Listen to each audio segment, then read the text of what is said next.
Bismillahirrahmanirrahim. Assalamualaikum warahmatullahi wabarakatuh.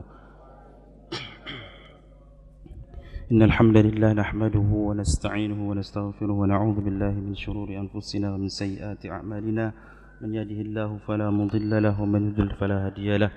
Wa asyhadu an la ilaha illallah wahdahu la syarika lahu wa asyhadu anna Muhammadan 'abduhu wa rasuluhu sallallahu alaihi wa ala alihi wa sahbihi wa sallama tasliman katsiran amma ba'd.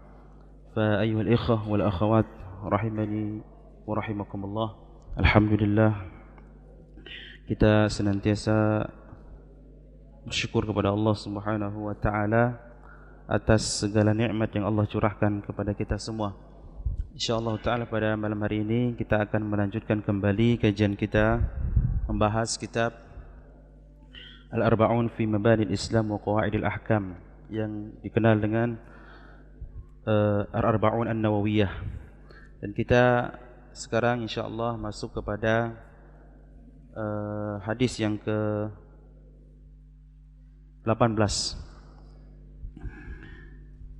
Qala al-mu'allif rahimahullahu ta'ala an Abi Dharr Jundub ibn Junadah wa Abi Abdurrahman Mu'adz bin Jabal radhiyallahu anhuma عن رسول الله صلى الله عليه وسلم قال اتق الله حيثما كنت وأتبع السيئة الحسنة تمحها وخالق الناس بخلق حسن رواه الترمذي وقال حديث حسن وفي بعض النسخ حسن صحيح. Dari Abi Dharr Jundub bin Junadah dan Abu Abdurrahman Mu'adz bin Jabal radhiyallahu anhuma dari Rasulullah sallallahu alaihi wasallam. Beliau sallallahu alaihi wasallam bersabda, ittaqillaha haitsuma kunta. Bertakwalah engkau kepada Allah dimanapun engkau berada. Wa atbi'is sayyi'ata al-hasanata tamhuha. Dan iringilah kejelekan itu dengan perbuatan baik, niscaya perbuatan baik tersebut akan menghapusnya. Wa khaliqin nasa bi khuluqin hasan.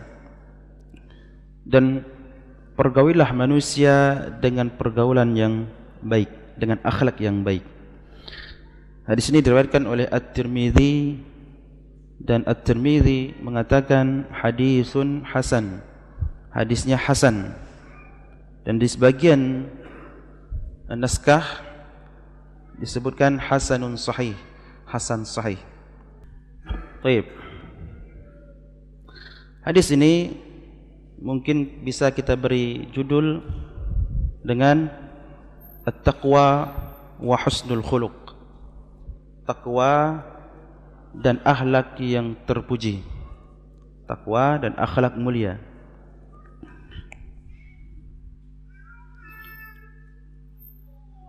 Syekh Ibnu Utsaimin rahimahullahu taala dalam syarah beliau menyebutkan sebuah faedah tentang hadis ini, bahwa hadis ini hadzal hadis sahih an Abi Dharr radhiyallahu anhu. Hadis ini sahih dari Abi Dharr radhiyallahu anhu, tetapi walam yasih an Mu'adz bin Jabal radhiyallahu anhu. Tapi dari periwayatan Mu'adz bin Jabal, dari jalur periwayatan Mu'adz bin Jabal itu tidak sahih.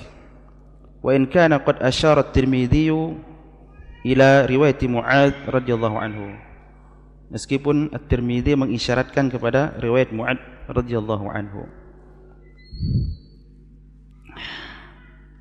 Baik, kita masuk yang pertama, tarjamatur rawi. Ya. Tentang riwayat singkat tentang perawi. Yang pertama yaitu Abu Dharr.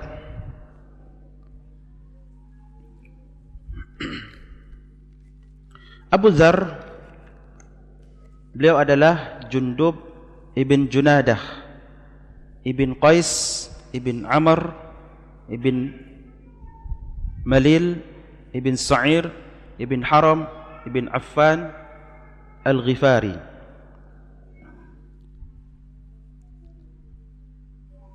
yaitu dari kabilah Ghifar. Dikatakan bahwa Abu Dzar Al-Ghifari adalah orang yang pertama-tama masuk Islam, termasuk dari kalangan sahabat yang pertama kali masuk Islam. Ya, ada yang mengatakan orang keempat, ya, ada yang mengatakan orang kelima dari sahabat yang pertama-tama masuk Islam. Ya. Ibnu Katsir rahimahullah taala mengatakan, wa awwalu man hayya Rasulullah sallallahu alaihi wasallam bi tahiyyatil Islam. Abu Dzar ini adalah orang yang pertama kali mengucapkan salam kepada Nabi alaihi salatu wassalam dengan tahiyyah Islam, yaitu assalamu alaikum, dengan salam Islam.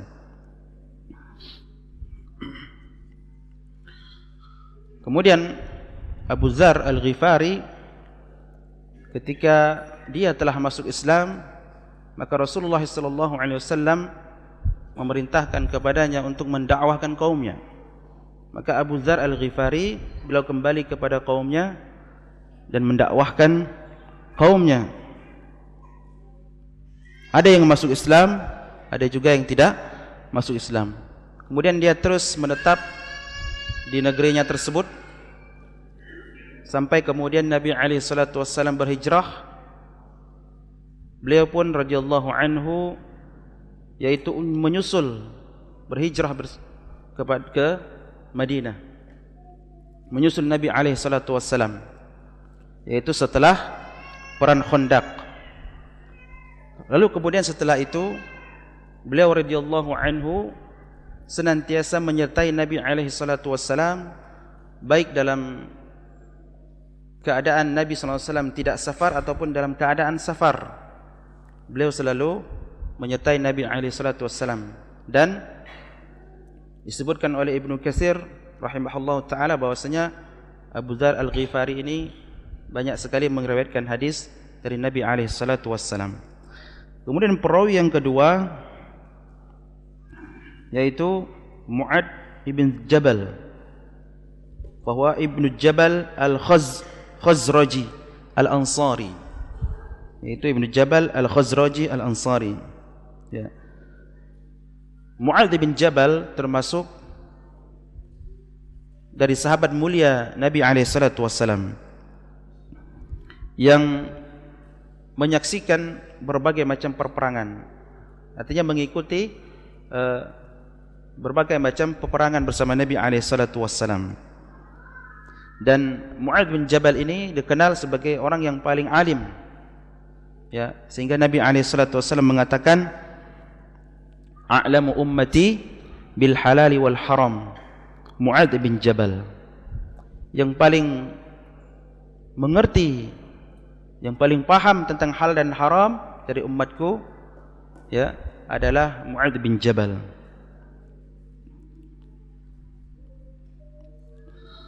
Baik. Kemudian kita masuk kepada makna hadis. Makna hadis secara umum, secara ijmal, maka di dalam hadis ini terdapat 3 wasiat Nabi alaihi salatu wassalam yang sangat agung. Yang pertama yaitu terdapat perintah untuk bertakwa kepada Allah Subhanahu wa taala. Yang kedua, perintah untuk mengiringi perbuatan jelek dengan perbuatan baik, sehingga kemudian perbuatan baik tersebut bisa menghapus kejelekan. Kemudian yang ketiga yaitu di dalam hadis ini terdapat wasiat Nabi alaihi salatu wassalam tentang perintah untuk berakhlak yang mulia, berakhlak yang baik ketika bermuamalah, berinteraksi dengan manusia. Maka hadis ini mencakup, ya, 3 perkara penting: muamalah kepada Khaliq, kepada Allah Azza wa Jal; muamalah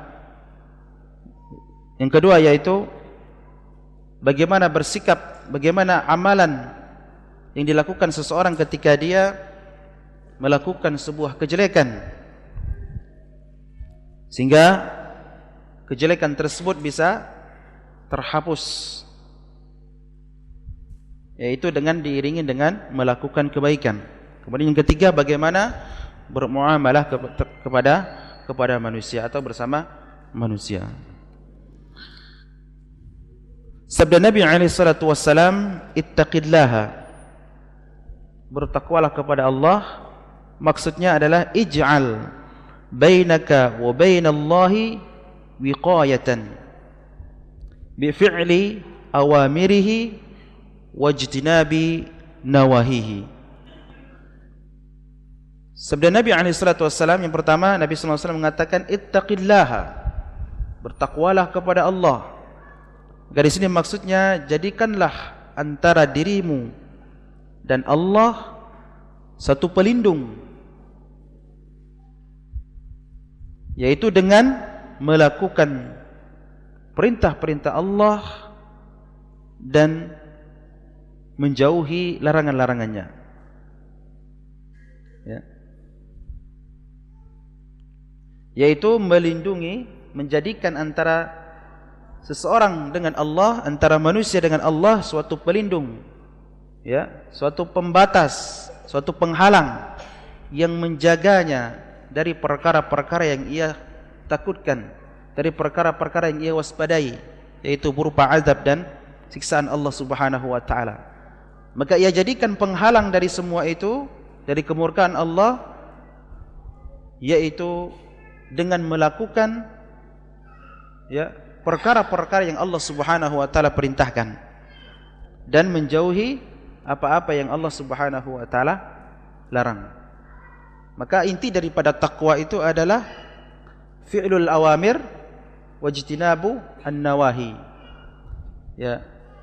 Inti daripada takwa itu adalah melakukan perintah Allah dan menjauhi larangan-larangannya. Makanya kita sering mendengar, ya, para khatib, para dai menyampaikan, ya, marilah kita bertakwa kepada Allah dengan sebenar-benarnya takwa, yaitu dengan menjalankan perintah-perintahnya dan menjauhi larangannya. Karena itulah inti daripada takwa. Banyak definisi takwa yang disampaikan oleh para ulama, namun pada akhirnya bermuara kepada dua hal ini, yaitu mengerjakan perintah Allah, melaksanakan perintah-perintah Allah dan menjauhi larangannya. Maka inilah yang akan menghalangi seseorang, ya, menjaganya dari sukhtullah, dari sukhtillah, dari kemurkaan Allah Subhanahu wa taala, dari azab Allah Subhanahu wa taala. Nanti akan kita bahas, ya, satu persatu dari tiga wasiat agung ini. Ya, kita bahas, ya, masing-masing dari tiga wasiat ini. Yang pertama takwa, yang kedua wasiat bagaimana sikap seseorang ketika dia berbuat kejelekan, berbuat perbuatan dosa dan seterusnya. Yang ketiga bagaimana bermuamalah dengan manusia. Baik. Kita lanjutkan penjelasan makna hadis secara tafsil. Sabda Nabi SAW, haitsuma kunta, ya, dimanapun engkau berada, ya. Maksudnya adalah ay litalzam at-taqwa fi ayyi makanin wujidta, yaitu hendaklah engkau senantiasa berpegang teguh dengan ketakwaan, senantiasa engkau menumbuhkan rasa ketakwaan dalam dirimu dimanapun engkau berada, di tempat manapun engkau dapati. Maka hendaklah engkau senantiasa bertakwa. Kemudian wa qawluhu wa atbi'is sayyi'ata. Kemudian sabda Nabi SAW, iringilah kejelekan, yaitu maksudnya adalah ai idza waqa'ta fis sayyi'ah fa atbi'ha bil hasanah, yaitu apabila engkau terjerumus, terjatuh dalam perbuatan jelek, perbuatan buruk, maka hendaklah engkau iringi dengan perbuatan yang baik, ya.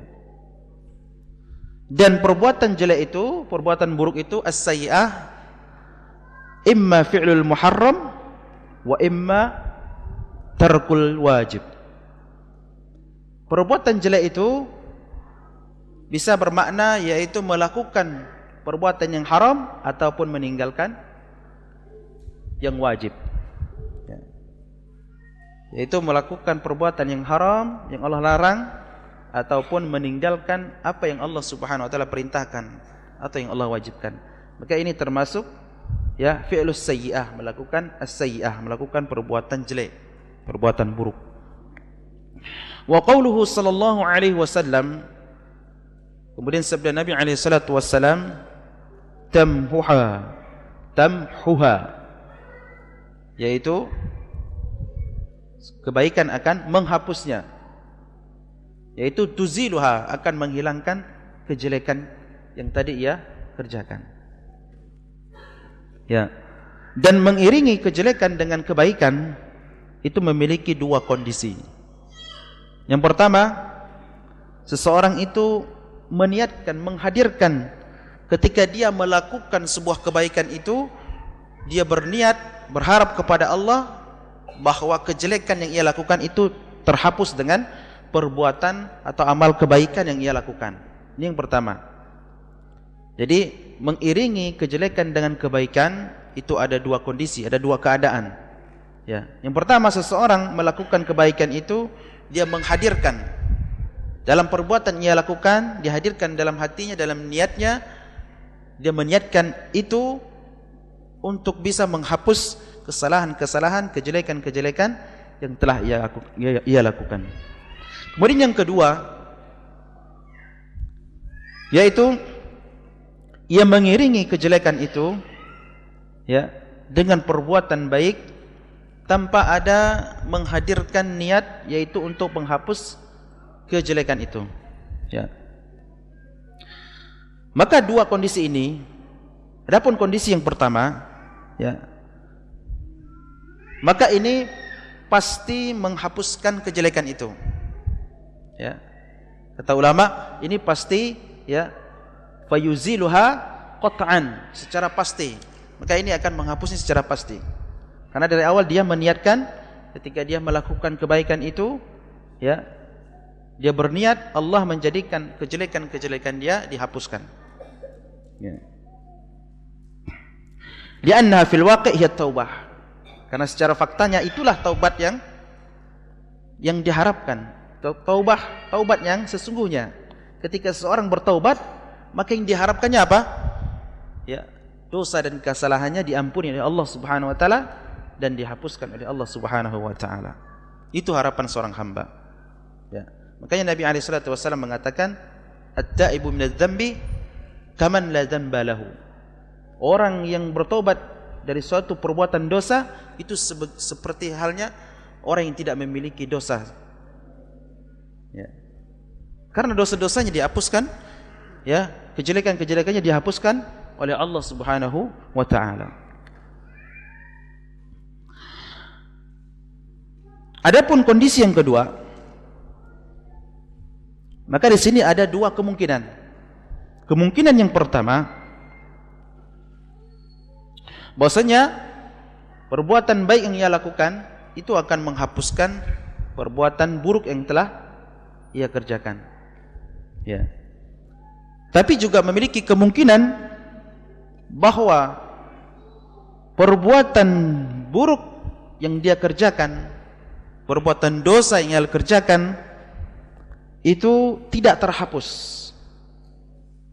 Tidak terhapus. Akan tetapi kedua-duanya sama-sama masuk dalam timbangan. Ya. Kebaikannya ada, kejelekannya juga masih tetap ada. Dan kedua-duanya nanti ditimbang oleh Allah Subhanahu wa taala. Ya. Jadi maknanya bahwa kejelekan itu, ya, dia tetap dan tidak terhapus, dan nanti sama-sama ditimbang. Nah, ketika ditimbang, bisa jadi karena kebaikannya lebih banyak, maka akan mengalahkan keburukannya. Ya. Maka pentingnya daripada inilah kita harus memahami bahwa pentingnya kita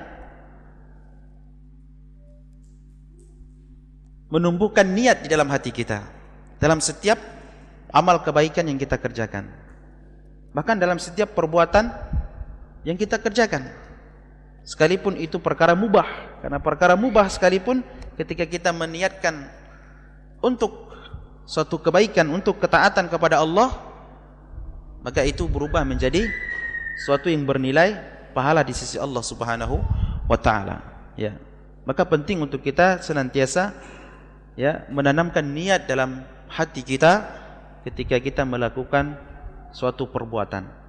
Ya. Ya. Karena penjelasan yang kedua, ya, ketika sesuatu itu tidak diniatkan, ya, maka ada dua kemungkinan. Bisa jadi kejelekannya tetap ada, namun perbuatan baik yang dia lakukan tadi tetap juga dinilai oleh Allah SWT, sehingga kedua-duanya masuk timbangan. Ya. Makanya Allah Subhanahu wa taala berfirman, fa amma man thaqulat mawazinuhu, ya, fahuwa fi 'ishatir radiyah, wa amma man khaffat mawazinuhu fa ummuhu hawiyah. Ini berkenaan dengan amalan kebaikan dan amalan keburukan. Demikian pula Allah SWT berfirman, faman ya'mal misqala dzarratin khairan yarahu. Siapa yang melakukan perbuatan baik, kebaikan, ya, meskipun sebesar zarrah. Disebutkan ulama di antara makna dzarrah adalah an-namlah saghirah, yaitu semut yang sangat kecil. Ya. Yarahu, maka dia akan melihat balasannya. Ya, tidak Allah sia-siakan. Sekecil apapun perbuatan baik yang kita lakukan, yang mungkin ya kita menilainya itu perkara yang berlalu begitu saja, tidak kita anggap. Tetapi di sisi Allah SWT itu tercatat. Ya. Maka Nabi SAW mengatakan, la tahqiranna minal ma'rufi syai'an walau an talqa akhaka biwajhin taliq. Atau kama qala Nabi SAW. Jangan engkau pernah meremehkan perbuatan ma'ruf, perbuatan kebaikan, meskipun hanya ketika engkau berjumpa dengan saudaramu dengan wajah yang berseri-seri. Mungkin menurut kita ketika kita berpapasan dengan saudara kita, ya, biasalah kita ya menunjukkan wajah yang berseri, ya, kita tersenyum, kita anggap biasa, ya, dan kita tidak menilainya itu perkara yang luar biasa di dalam Islam. Apalagi kalau kita belum mengetahui ilmunya. Ya, biasa kalau kita berjumpa dengan sahabat, dengan teman, ya, dengan kerabat dan seterusnya, ya kita tersenyum, kita menyapa dan seterusnya, ya. Tetapi ternyata di dalam Islam, ya, itu sangat bernilai. Ya. Tabassumuka fi wajhi akhika shadaqah. Kita tersenyum kepada saudara kita nilai sedekah. Ya, bayangkan betapa ya indahnya Islam itu. Betapa rahmatnya Allah SWT sangat luas. Sehingga perkara-perkara yang secara apa? Kita memandangnya perkara yang biasa, tetapi di sisi Allah SWT Allah nilai. Ya. Dan itu akan dimasukkan dalam timbangan. Ya, nah ketika timbangan itu berat, fa amma man saqulat mawazinuhu fa huwa fi 'ishatir radiyah. Siapa yang timbangan kebaikannya itu berat, maka dia berada dalam 'ishatir radiyah, kehidupan yang diridhai, di mana yaitu Allah SWT memasukkannya ke dalam surga Allah. Ya. Wa amma man khaffat mawazinuhu, adapun yang timbangan kebaikannya itu lebih ringan, fa ummuhu hawiyah, maka tempat kembalinya hawiyah, neraka hawiyah. Wa ma adraka ma hiya narun hamiyah. Apa itu neraka hawiyah? Narun hamiyah, api yang menyala-nyala. Ya, ini adalah azab Allah Subhanahu wa taala. Maka di sini pentingnya untuk kita senantiasa ya menumbuhkan niat, memasang niat dalam setiap amal perbuatan kita. Wa qawluhu al-hasanah, dan sabda Nabi alaihi salatu wasallam al-hasanah, ya, kebaikan, perbuatan baik. Maka hasanah ini ada dua macam, ya. Melakukan perbuatan baik dalam hadis Nabi alaihi salatu wasallam, ya, di sini yang beliau sebutkan wa atbis sayyi'atal hasanata tamhuha, iringilah kejelekan itu dengan perbuatan baik, maka niscaya dia akan menghapusnya. Maka perbuatan baik itu ada dua macam. Yang pertama adalah at-taubah, bertaubat. Jadi ketika seseorang berbuat perbuatan jelek, perbuatan buruk, perbuatan dosa, perbuatan maksiat, maka disyariatkan baginya, bahkan wajib baginya untuk bertaubat kepada Allah Subhanahu wa taala. Allah Subhanahu wa taala mengatakan wa tubu ilallahi taubatan nasuha dalam surah At-Tahrim. Bertobatlah kalian dengan taubatan yang nasuha, taubat yang sesungguhnya, taubat yang sejujurnya, bukan taubat sambal, ya. Apa itu taubat sambal? Orang kalau makan sambal, kalau orang kena mah kan pantang makan sambal, ya, ya kan? Tapi kalau dah sembuh dari mah, ngulang lagi dia, ya. Sengaja dia ngulangnya. Nah, itu taubat sambal, ya. Tetapi bila seorang terjatuh ke dalam sebuah perbuatan dosa, ya, dia bertobat kepada Allah Subhanahu wa taala, lalu kemudian qadarullah dia terjatuh lagi, maka terus dia kembali, terus dia bertobat, ya. Karena Allah Subhanahu wa taala mengatakan, qul ya ibadiyalladzina asrafu ala anfusihim la taqnatu min rahmatillah. Wahai hamba-hambaku yang mereka melampaui batas terhadap diri mereka, jangan, yaitu berputus asa dari rahmat Allah Subhanahu wa taala. Innallaha yaghfiru dzunuba jami'a innahu huwal ghafurur rahim. Sesungguhnya Allah Subhanahu wa taala, ya, mengampuni semua dosa, ya. Dan sesungguhnya Allah Subhanahu wa taala Ghafurur Rahim. Allah itu Maha Pengampun, Allah itu Maha Penyayang. Maka hendaklah seseorang ketika dia terjerumus dalam perbuatan jelek, perbuatan dosa, perbuatan maksiat, hendaklah dia segera bertaubat kepada Allah Subhanahu wa taala. Kemudian yang kedua, makna hasanah di sini, makna perbuatan baik di sini, untuk makna kebaikan di sini adalah amalus salihat, yaitu melakukan amal saleh, ya, min ghairi taubah, tanpa bertaubat, ya. Maka tidak diragukan lagi bahwa ketika seseorang mengumpulkan dua perkara ini, maka itulah yang lebih sempurna. Ketika seorang melakukan perbuatan buruk, ya, sekecil apapun itu, dia segera beristighfar, memohon ampun kepada Allah, ya. Dia mohon ampun kepada Allah Subhanahu wa taala, lalu kemudian dia memperbanyak amal-amal saleh. Dia berdoa, bertobat kepada Allah, memohon ampun kepada Allah, lalu kemudian dia melakukan amal-amal saleh lainnya, ya. Dia perbanyak istighfar, dia perbanyak zikir kepada Allah Subhanahu wa taala, dia membaca Al-Qur'an, dia lakukan amalan-amalan sunnah lainnya, melakukan perbuatan-perbuatan baik, begitu seterusnya. Maka inilah yang lebih utama, inilah yang lebih sempurna. Kemudian sabda Nabi alaihi salatu wassalam, wa khaliqin nasa bi khuluqin hasan. Wa khaliqin nasa, ya. Nabi alaihi salatu wassalam beliau mengatakan, pergaulilah manusia. Di sini makna khaliq amilin nas, yaitu pergaulilah manusia, bermuamalah dengan manusia dengan akhlak yang mulia. Dan di sini mencakup ya, kondisi manusia ketika dia bermuamalah dengan manusia, atau kondisi manusia ketika dia tidak bermuamalah dengan manusia tetapi dia hanya al-mukhalatah, bercampur.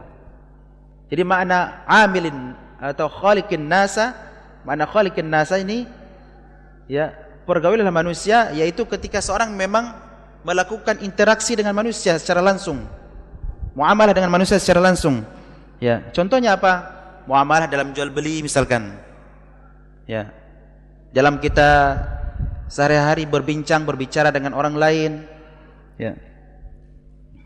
Dan perkara-perkara lainnya yang itu muamalah langsung dari seseorang kepada orang lainnya. Ya. Dan juga bermakna yaitu tanpa muamalah secara langsung. Ya. Yaitu ketika seseorang itu berada dalam, ya, bersama dengan, bercampur dengan manusia, seperti misalkan ketika berada di, ya, di suatu keramaian, di pasar, ya, di sekolah, di tempat kerja, di kantor, ya, di masjid, ya. Nah, maka ini bercampur, ya, bersama dengan orang-orang ramai. Maka di sini masuk perintah Nabi SAW, hendaklah kita itu, ya, ketika kita bergaul dengan manusia, baik secara langsung, secara dengan muamalah langsung seperti jual beli dan lain sebagainya, atau ketika kita bercampur dengan manusia di tempat-tempat umum, maka hendaklah khaliqin nasa bi khuluqin hasan. Hendaklah seorang itu ketika dia bergaul dengan manusia, dia bergaul, berhias diri dengan akhlak yang terpuji. Hada wallahu ta'ala alam. InsyaAllah ta'ala ini yang sementara bisa kita sampaikan, dan insyaAllah ta'ala kita akan lanjutkan pada kesempatan pertemuan yang akan datang biidznillah ta'ala. Yang benar semata-mata datang dari Allah subhanahu wa ta'ala. Kita memohon kepada Allah subhanahu wa ta'ala agar memberikan hidayah dan taufiknya kepada kita semua untuk bisa menerima kebenaran, mengamalkannya dan menyampaikannya kepada kaum muslimin. Dan yang salah adalah diri-diri kami pribadi, karena kekurangan, keterbatasan, kelemahan dari kami pribadi dan dari syaitan. Semoga Allah mengampuni dan melupakan kita dari sesuatu yang salah tersebut, sehingga kita tidak pernah bisa mengamalkannya dan menyampaikannya kepada kaum muslimin. Akhirnya kita tutup dengan doa kafaratul majlis. Subhanakallahumma bihamdika asyhadu an la ilaha illa anta astaghfiruka wa atubu ilaik. Assalamualaikum warahmatullahi wabarakatuh.